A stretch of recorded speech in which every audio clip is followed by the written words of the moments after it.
Bəzi MTK-lar daxili kredit şərtlərini dəyişib. Artıq mənzillər az müddətə yüksək faizlə satılır. Əvvəllər daxili kredit 5 illik təklif edilirdisə, indi bu müddət 24-36 aya indirilib.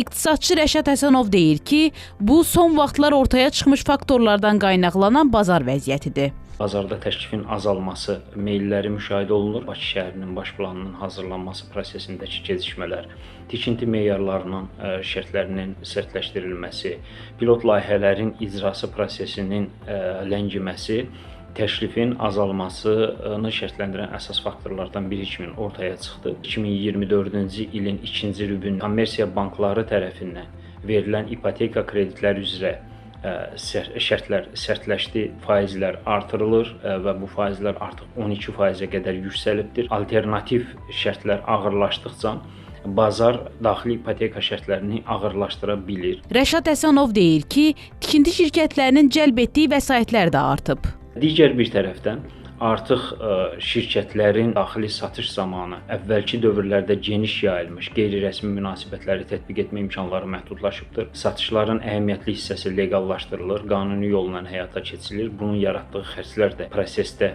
öz təsirini göstərməkdədir. Eyni zamanda orta uzun müddətli dövrdə biznesin, xüsusilə də tikinti sektorunda prosesi proqnozlaşdırma imkanı məhdudlaşıbdır və bu daha qısa müddətdə vəsaitləri realizə etmə istiqamətində çağırış yaradır və biznes buna adekvat reaksiya verməkdədir. İqtisadçı qeyd edir ki, sözü gedən proseslər fonunda şirkətlər tərəfindən təklif olunan şərtlərin daha da ağırlaşması və mənzil əlçatanlığının aşağı düşməsi müşahidə olunur.